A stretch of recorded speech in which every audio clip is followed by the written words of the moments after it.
Welcome to Live DAF, your online DAF Yomi Shir. Shalom Aleichem and welcome back to today's DAF, GITTEN Chaf. We are holding on Yud Testament Beis, 2 lines from the bottom. Hahu Gavra. There was this fellow, the Al Lebei Knishta. He enters a shul, Shakal Sefer Torah, he picks up a Sefer Torah, Yoib Lo L'Dvisu. He hands it to his wife, Amarlan, he tells her, Hey Gittach, here's your get. With this Sefer Torah you have a get. So, the question is, what did he mean? So firstly, says Rav Moshe Feinstein in Dibros Moshe, you have to say the Sefer Torah belonged to this person. It was in a shul, but it belonged to this person. Otherwise, what has he given her? He has to give her a get, his own get. So apparently it was his Sefer Torah. Others theorize that perhaps the fact that he had a chelik, he had a part in the Sefer Torah, that should perhaps be enough. In any case, he hands her the Sefer Torah, here's your get. Amar Rav Yosef, says Rav Yosef, no concern whatsoever. What concern is there? Nothing. You see, we don't see any words of get written anywhere on the Sefer Torah. Perhaps he inscribed the words of the get on the back of the parchment using gall nut juice, meimilin, like we learned yesterday, which sometimes get absorbed in the parchment and are not visible afterwards, sort of disappearing ink. Imishum meimilin. Well, ein meimilin al gabi meimilin. We learned yesterday that if you apply gall material on top of parchment which had already been pre-treated with gall material, there's no contrast. It's pretty much the same material, the same color. There's no din of ksav on that. So that's not an option. That's not a concern. He could not have written it with meimilin. That would not be considered a get when done that way on a Sefer Torah which had been treated with meimilin to begin with. Imishum krisus, the ispa, well, maybe it should be considered a legal get because of the words of krisus contained in a Sefer Torah. The Sefer Torah has the psukim, v'kasav la sefer krisis, v'nasam b'yada. And it says, v'yatza, v'holcha li'ish acher. She goes to marry somebody else. Say the mefarshim. Perhaps that's what the Gemara means, describing the fact that she's going to marry somebody else, is sort of instead of the words of our get. Hariyat muteres l'chol adam. You're free to marry anybody. So the words of the psukim allude to that, leaving him and marrying the other person. Perhaps that constitutes words of get. Says the Gemara, but that too cannot work. Why? We know that a get has to be written with a purpose, with the kavanah, with the intent of being used for the gerushin of this isha. Well, this Sefer Torah was not written with this in mind. Perhaps we should be concerned. Perhaps you'll say, let's be chayshish that the husband had advanced a coin, a zuz, to the sefer initially when he wrote the Sefer Torah with this in mind. So it was written with this in mind. Well, that too is not an option. There's a whole Mishnah later. If they mistakenly switched his name, her name in the get, Shem Iroi v'Shem Ira, his city, her city, it doesn't work. Well, if you switch it, it doesn't work. Certainly if you're missing it to begin with. On this Sefer Torah doesn't contain any personal information. But you don't have that in the Sefer Torah. So it can't qualify as a get. And that's why we say, this guy who took the Sefer Torah and used it as a get, well, happy dreaming, it doesn't really work. And that was taught by Rav Yosef, right? But Rav Yosef might kamash balon. What's the point of Rav Yosef's halacha? Well, we just said it can't really possibly count as a get. It's not lishma, it's not this, it's not that. Says the Gemara, what's he teaching us? She'ein meimilin agabe meimilin. The main point of Rav Yosef was simply to tell us this idea that you can't coat meimilin on top of other meimilin. It's not considered a proper ksav, like we explained before. And that's his chiddush. Amar Rav Chisda. What about a get? was written without the intent of being used for this isha. It was just a random get, not personal to this isha. He wants to convert it. He wants to turn it into lishma. How? V'hever olav klumas. He takes a quill and runs over the letters, adds another coat, and this time lishma. Does that upgrade the get? This depends on the machlekes between Rabbi Yehuda and Rabbanon. This Sanya we find the brisa regarding the Shem Hashem, which must be done lishma, with the kavan of writing Hashem's name. So what about Harei Shayuk Tzarech Litav Hashem? A fellow who was holding by the Shem Hashem, by Daber Hashem, he was going to write Yud Kei Vavke, V'nes Kavan Lichtav Yehuda, and he mistakenly thought he was going to write the word Yehuda. Pretty close, but not exactly the same word. So he was holding at Yud Kei Vavke, but he misread it and thought he was going to write Yehuda, V'tah. And as luck would have it, he actually wrote Yud Kei Vavke. He skipped a dalet. So by circumstance, he has the name Yud Kei Vavke, Hashem's name, written without Lishma. V'tah v'lohitel by dalas, and he left out the dalas. So you have the letters of Hashem's name without the kavanah, without the lishma, without the mental preparation. You can fix it up by just adding another quote of ink on top of that one with the Shem Hashem lishma, and it's good. No, Ein Hashem and a mufchar. This is not the way to write Hashem's name. It doesn't work. So perhaps the same would apply to a get shalei lishma. Can it be fixed? Machlekes, Rabbi Yehuda and Rabbanon. Amar Achabar Yaakov Dimulai. Perhaps the things are unrelated. Ad kan leka Amar Rabbanon Hasam. Perhaps it's only by the Shem Hashem that the Chachamim insist it doesn't work this way. If it wasn't written right to begin with, you can't just fix it up to Be'ina, Zekei Levan Veyu. This is Hashem. We have to beautify him. But like you don't have it in this way. It wasn't done properly. It was done through the back door. It doesn't work. Aval Hacha. But when it comes to a get, it doesn't require such high standards. Perhaps over there, it wouldn't be a problem. Amar Chizda, guess what? I could disqualify all the gittin out in the world. Listen to this. Why? My time. Rabbi says why? Is it because the pasuk indicates that he has to write the sefer creases? He has to pay for it. It has to be his. And we know that typically the Isha pays for the get. Rashi brings a Gemara in Bava Basra. We want to ensure smooth sailing, so she pays for the get. This way it pushes it through and there's no barrier, nothing holding it up. So it's her expense, it's her property. Where's the Vakas of law? The answer is Vadilma Aknuye. We know Chacham have the power, Hefker, Bezdin Hefker, they can disappropriate this, expropriate property when necessary. They can sort of take something which is legally hers and consider it his. So you have a fulfillment of the Kasav law. He's giving her his own property. So there's no concern. Why is Rav Chizah saying all gittin are apostle? Well, maybe because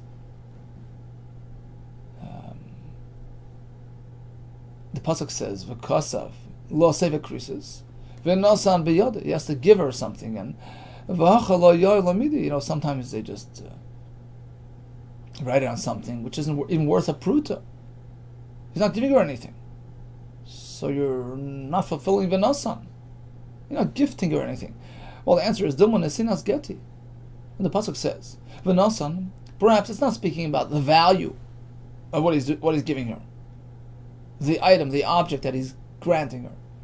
Nesinas Geti. He was speaking about the act of delivering the get to the Isha, even if it's worthless. Teda, I'll prove to you that in fact the meaning of a nasan is the act, the masa of giving. Even if the item is not worth anything, the Shalchim Mitam, they have sent a halacha from Eretz Yisrael, Kosvay Ali Surayana. Even if a husband writes a get on an object which is Asur Bahana, from which you can't have any benefit. It's worthless.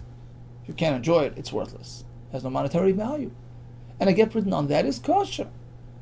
Clearly, you don't have to give her anything of value. V'nosan is a reference to the ma'asanis gufa. Let's go back to the halacha. Shochem etam. Kos v'yal yisur not kosher. Amar of Ashi af anana mitanina. I'll prove this halacha from our Mishnah yesterday, where we learned Allah shel zayis. The Mishnah allows him to write a get on an olive leaf, which isn't worth the most minimal value of a Shabbat Pruta. Apparently, that's not necessary. The answer is no. Dilma shani Allah zayis. The chazitz, the roof. There's still a difference between an Allah zayis and a Isur hana. Isur hana is not worth anything ever. An Allah shel zayis is chazitz darufe, meaning a single leaf is worth a half a penny. Gather together 1,000 leaves, you'll have a Shabbat Pruta. So inherently it has worth. So maybe that's better. Tanya, we have a brayso, Rabbi Eimer. Kos v'yal Yisur hana is kosher. Nafak Levi. So Levi, who was a Talmud of Rabbi, went out and he publicized the halacha. Dor Shamishmei the Rebbe. So first, initially, he attempted to present the halacha to the public in the name of Rabbi. V'loi kol suah, they didn't praise it, they didn't accept it. Mishmei the Rabbim, so he switched tracks and he presented it as though it was the multitude, the chachamim, the consensus, who hold this way. He was doing it so that the halacha is well received. You're allowed to do that if it's for the sake of promoting the Torah and bringing clarity. Because suah, and this time they praised it, meaning they accepted it. Alma say apparently the fact that he made this effort and it was accepted, that tells us that the halacha is like Rabbi. A get on Isur hana is fine. Tanurabanan, v'kosav lo chakak. V'kosav lo save increases, indicates that it has to be written and not engraved. L'meimra de chakika lav ksiva, he didn't mean to say engraving. Does not qualify as writing. V'raminu, we have a kasha. Evet she'yotze b'ksav, shal gabi tavla. An evet who went out lecheres, he went out free, using the text of the Shtar Shichrur, which wasn't written, it was engraved on a plank of wood, al gabi tavla, upinkas, or on a wax-coated pad. Yotze lecheres, he goes out free. Apparently, engraved letters are considered. Avaloi b'ksav shal gabi kippah, but he can't use letters formed on a cap. V'anduchteri, some other form of a garment, or you embroider these letters. And Rashi says it's not a proper embroidery because the threads were just like sort of slightly embedded into the material.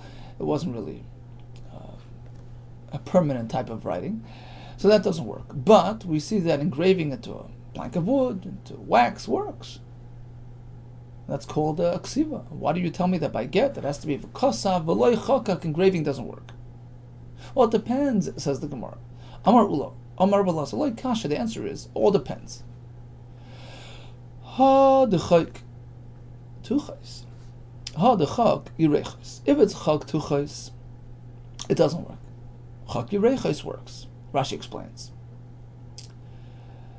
Yirechos means yerech is like the leg. The actual features of the letter were engraved.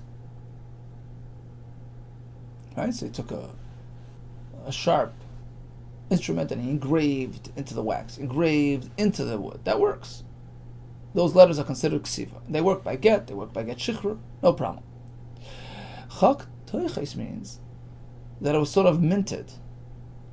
Sort of, the sides were pressed down and the letter remained standing, sticking out, protruding. So he didn't really form any letter. He just inverted the sides, leaving the letter in its place, sticking out. So there was no ksiva on that letter. It was just there by default. And that's not called a ksiva. Really, this manner is not considered ksiva. Veraminu, we have a kasha from the tzitz, the gold nameplate, which the Kohen Gadol wore on his forehead. So there as well it says, v'kasav lo, he has to write. V'kasav boy michtav, it says he has to write has to be a masa ksiva. on those letters Kodesh Lashem on the tzitz. How would he do it? It wasn't metal. How would you write it?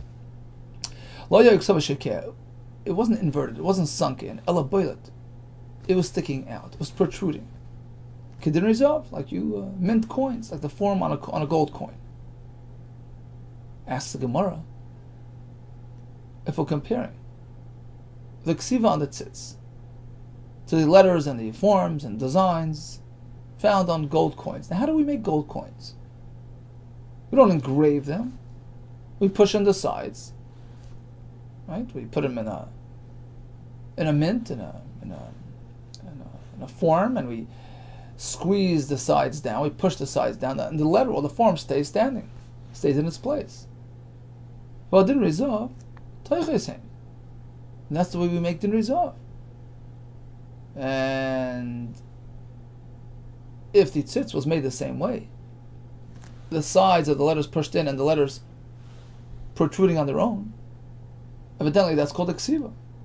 The answer is, we're not fully comparing it to the method, to the manner in which they form coins. We're saying the tzitz is kedin rizov, it's similar in its presentation like coins. Well, like kedin rizov, but not exactly. It wasn't the same way they make the coins. Kedin rizov, it's similar to the din rizov, the boilet, in the sense that the tzura, the form, the letters, were sticking out, were protruding. V'lo kedin rizov, but not exactly like din rizov. Dilu hasam teiches, because coins are pressed, sides are pressed down, leaving the form standing in its place. That's not called eksiva. Hacha yereiches. By the tzitz, the actual letters were engraved. Rashi explains, it was engraved from the back side. So you push it in from the back, and the letters stick out from the front. So those letters were pushed out, were engraved. That's a totally different story. So the end result, yeah, it looks similar like a coin. It's sticking out from the front. But as opposed to the coins, where you're putting it into a press, and you're just pressing around those letters. So you're pressing the face of the coin, and the form just stays standing. Right? You press around the letters around the form, and the form stays standing. But that's it. The form did protrude as well. The only difference is it was pushed in from behind. So that push out from behind is considered kesiva. Amalei Ravina Ravashi. Reishma. Let's go analyze the coin press. Michratz charetz, echnuf and michnef. Is it so that it's not really directly forming the letter or the form on the coin? It's michratz charetz. You're just creating those furrows. You're pushing around the side of the letter or the face or whatever it is that you're trying to form on that coin, and that protrusion just stays in place as before. You're pushing down the sides, but the middle stays as before. So you're not really affecting, not really creating that form in the middle. Or does it work a little differently? When you press down the coin press, you're actually you're gathering together. Right? There's a nuance there. It's a gathering of the metallic substance, metallic material, which is sort of gathering into that protrusion area, and that's what forms the protrusion. So it is sort of a direct. You're having a direct effect. You're forming, you're creating, you're pushing material into that protrusion and creating that protrusion directly, not just pushing around the sides and the middle is there by default, but you're actually pushing in, the pressure's pushing in the material into that protrusion, and therefore it's considered a ksiva by coins as well. So until now we were assuming that coins are not considered a ksiva. Now the Gemara is considering perhaps even a coin is considered a masa ksiva. No, you're just pushing around the sides, you're pushing it down, and the middle, letters, the numbers, the designs are just sort of protruding on their own. They're by default standing in their place, having the sides pushed around them. Esvei, here comes a kasha. Back to the tzitz, we say the Words Kodesh Lashem on the tzitz were not inverted, but actually were protruding. Gittin Rezav, like golden coins. So comparing it, if the gold coins are just pressed in, there's no actual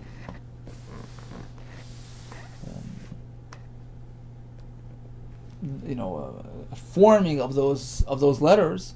How can that method be employed by the tzitz? The tzitz needs ksiva, michtav, right? Says the Gemara, you're right. Kedin Rezav, like Kedin Rezav, which is comparing it slightly to the coins, but not exactly. Kedin Rezav, in terms of its appearance, it resembles gold coins, the baylet, because the wording on the tzitz stood out. They were elevated. They were protruding. Well, like Kedin Rezav, but not exactly the way they make coins. Dilu hasam megavoy, because the coins are formed by applying pressure. Migavoy on the inside. So Rashi says, it means to say the face. You push down on the side where you're forming the letters, the words, or the designs. As opposed to by the tzitz, it was on the outside, on the back. So you turn the plate around to the back and you pushed in Kodesh Lashem, and then it was sticking out from the front. So let's just make heads and tails here. Bottom line is like this. There are many ways of writing and engraving and forming letters. So if you actually write, that's perfect. Even writing by way of engraving would be okay. Whether you're engraving down, meaning to say that you're engraving into the face of whatever it is, like the words of the get, into a wooden plaque, or you're pushing it out from behind. So you turn it around and you push out the letters, and now you see it at the face, on the front, sticking out. That's fine. That's all considered ksiva, because you're actually directly forming those letters. What about if it was minted like a coin?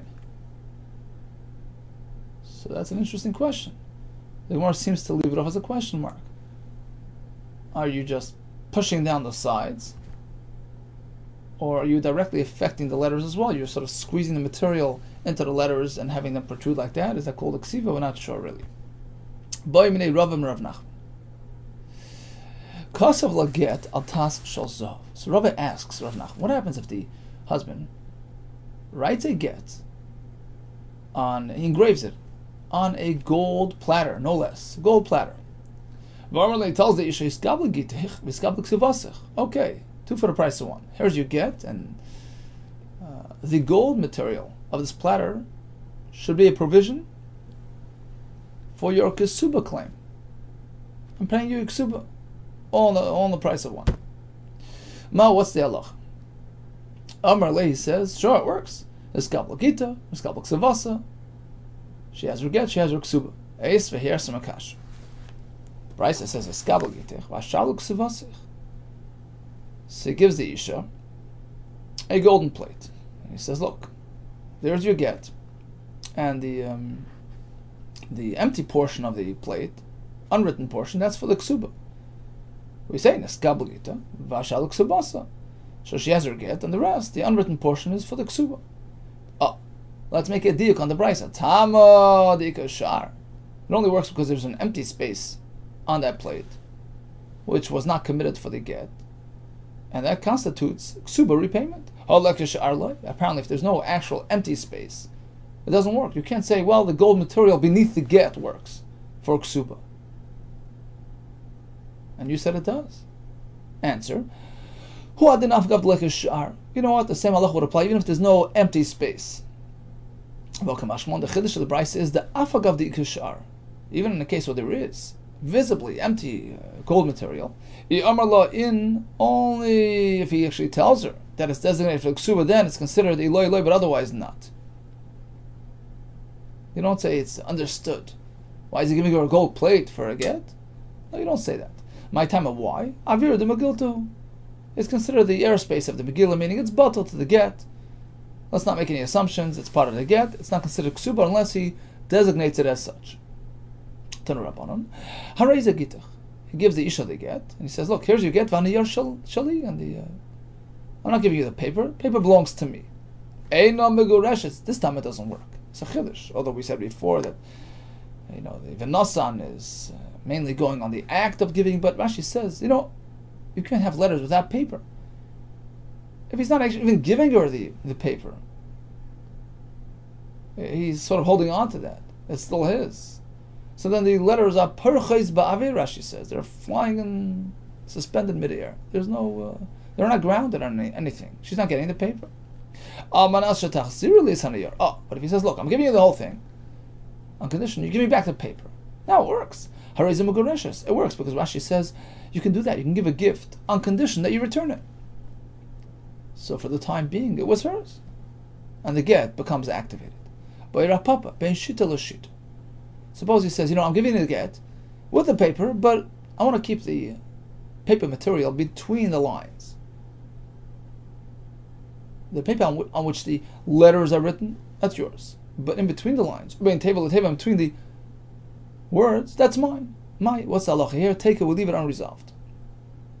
Asks the Gemara, 1 second. Of course, it can't work. The Sefer Echad Amar Achman, in any case, it doesn't work because the pasuk says v'kosala Sefer Kerisis, one document.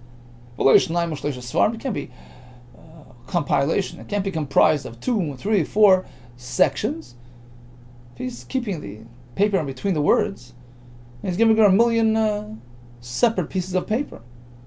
Why would it work to begin with? The answer is the Me'ura was speaking that he's letting her have like a sort of a little teeny strip connecting the letters.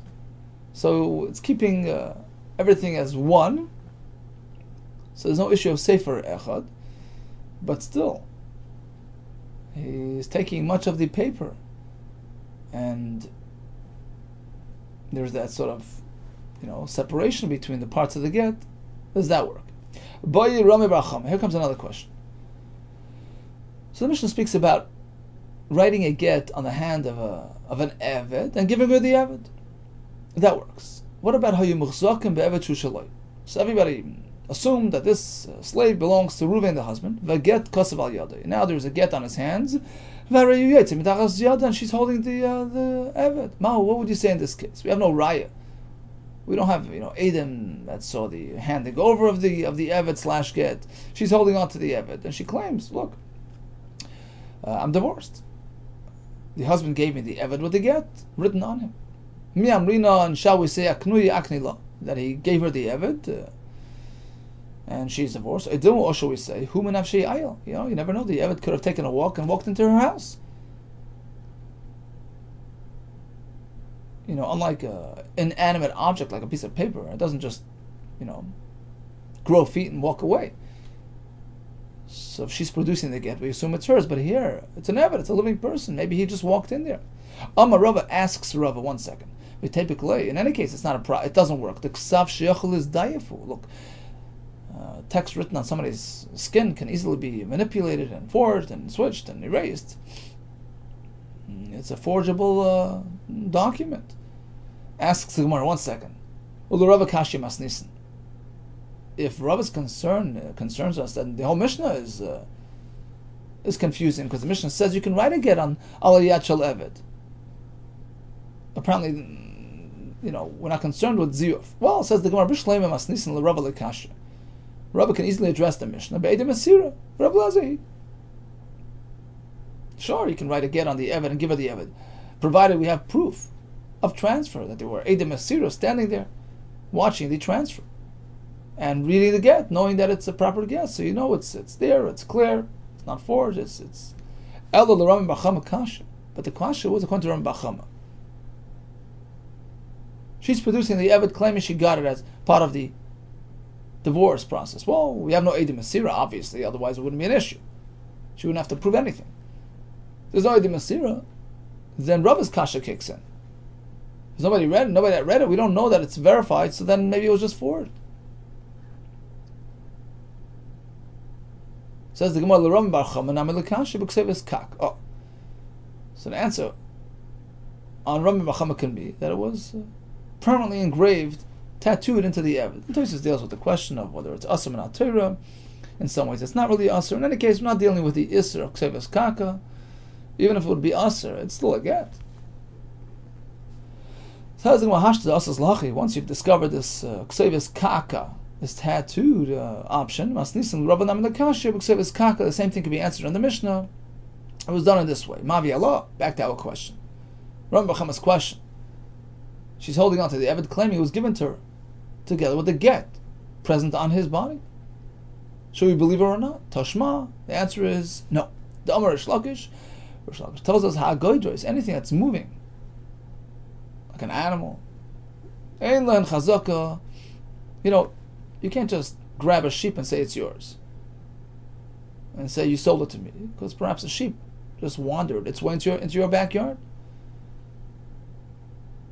The same with the get on the Eved. She must prove that it was given to her in the context of the divorce. Boy Rami Barcham, another question. This time we're speaking about a plate, a tablet, a tray. Everybody knew it's her tray. Get kosav aleha. And now we find the tray together with the words of the get engraved on it. And he's holding it now, wanting to use it to divorce his wife. Mao, what is the halacha here? So all knew that it was hers. Now suddenly he's in possession of this tavla, claiming that it's his, and he wants to give it to her as a get. Shall we say that the Isha gave it to him wholeheartedly, so that he can use it to divorce her? So it's it's hers, and he can be megarish her. Or shall we say Isha lo yad la knu? The Isha is not proficient in the halachas of mishpat and transactions, and she's not doing it wholeheartedly. She's not aware of the ramifications and all the technicalities of how this works. So we can't be confident that the process was followed properly, and it's not really his to use. Amar Baye Tashma, bring your raya that it works. Avhu. This is going on Rabbi Yehuda ben Bava in Maseches Edus. So he testified as follows: Heid al Kfar Katan. It was a small village. Shoya b'tad Yerushalayim, near Yerushalayim. Voya boy zekan echad. There was this older fellow there. He was a chacham. Voya malva l'chol bnei akfar. So he was a generous fellow. He would lend money to anybody in town. And instead of them writing the shtar, the document, he would use his own paper and he would write the document. Because it books yada, he would write it in his own handwriting and have them signed. Rashi says, Tosi says perhaps it involved not just lending, it involved other transactions, like sale documents. In any case, he used his own material. Uba Masel, and the story was presented to Chacham, they allowed it. It works, even though he's using his material, which is typically not the way it's done. Usually the borrower, the buyer, provides the shtar. V'yachshiru. V'amai, how does this work? V'abi'inan sefer ha'mikne. V'leka. So just the opposite, sorry. He was the buyer, Tosi says. He would sometimes also buy and accept presents, and he would use his own, paper material to write the documents. How does that work? Sefer ha'mikne. V'leka, you don't have the sefer ha'mikne. Rashi says that the makna, the one on the giving end, the seller, the one giving the matan, has to provide the shtar. You don't have that. Elalav, apparently it works because, although technically he paid for it, but in order to make it work, he wholeheartedly gave it away to the other person. Now it's the other person's to use. He does it as a kinyan. So perhaps by the tavla, which used to belong to the Isha, we can assume that it was given to the husband for the get. Amar Rava Maikushi, how can you bring a raya from there? Dilma Zakin Shani, the other Laknu, he was speaking about a Zakin, Rashi says it's a Chacham, he knows how it works, and he did the process properly. But an Isha, she isn't necessarily educated in all the intricacies of the halachas here. You never know. Rashi says maybe she never really meant to give it to him, only to lend it to him, and it wasn't really a proper king. Elamar Rava Mihacha, I'll bring you another raya that it works. Orev. So he's an undersigner, a guarantor. Typically, the Orev, who guarantees the loan, puts his name, he signs into the shtar, into the loan document, before the Eidim, sum it up and sign their names on bottom. So he's sort of included into the document. But let's say he came much later. So the money was lent, the document was signed, and the Arev pops in at the end and says, I guarantee this above mentioned loan. After, below the signatures. So he's not really included in the formal document, and therefore down the road, if it comes to collecting from the Arev, you can't take properties which he had sold off, because the world at large is not aware. People are not aware of the fact that he committed himself as a guarantor, because he's not part of the actual document. There's no koil. It doesn't become public knowledge. Because remember, the Eidim signed in the document, they're the ones that spread the news. He came after that. He put his name after the Eidi Chasima. So he's responsible to a certain extent. So any available assets that he has to commit to this loan. But what pertains to us is as follows. How is this Arev committed at all? You need Sefer Makna. You need the one that's committing, that's giving, to be actually providing the shtar. And it wasn't so in this case. The shtar was already given to the creditor. It was already done. He wasn't providing the shtar. Oh, so apparently they did some sort of arrangement. The Baal Chayv, the Malva, gave it to the Arev for a moment. He was kind it, and then he wrote his name, and then he gave it back to the Malva. So we see this sort of arrangement can work. Amaravashi my kushya. What's the problem? What's the right from there? Dilma Gavra Shani. A man is different. The Yad Laknu, he knows how to do these things. The Isha was not necessarily aware of how to do it right. Elam Ravashi, I'll bring you a clear raya mehacha from the Mishnah of Basra, where it says, Isha kaisev es asgita, va'ish kaisev es shayvra, she'ein akim aget al b'chaysama. We say that the woman can write her own get, which means to say she can pay for the get expenses, and then she gives it to the husband, and he gives it back to her as an asina. And likewise, when it comes to the shaver, which is the receipt to indicate that he remitted all the ksuba payments, which is something that really the Isha should provide, but he can write his own shaver and give it to her, and she signs it up and gives it back to him as a raya that he paid up the ksuba. So basically, in terms of who pays for it and who buys it, it doesn't matter. Because ultimately they work it out, they give it to the right person, he's kind it, and it's his to give to the other person. So clearly even the Isha can have this arrangement. And likewise when it comes to the Tavla, which used to belong to her, now it's said by the husband, we assume she gave it to him properly in order to apply it as a get. It's his now, and when he gives it to her, it's a proper gerushin. Okay, so what do we learn today? Okay, we started with the fellow in the Beis HaKnesses giving the Isha the Sefer Torah as a get. It doesn't work. Get has to be written Lishma. If it wasn't, can you just add another coat of ink and fix it up? You weren't sure. You need Ksiva Mamish, or even direct engraving, but indirect engraving, such as like a coin is minted, that's questionable. Sometimes you can give the get and the Ksuva in one swoop, if it's an expensive piece of material there, like a gold plate. What about if he holds on to the paper as his? That doesn't work. In between the letters and lines, we're not sure about that. The Eved upon which the get was written has to be given to the Isha with Eidim Sira, and at times the other person can pay for the actual document expense as long as it's been arranged properly with the proper kinyan.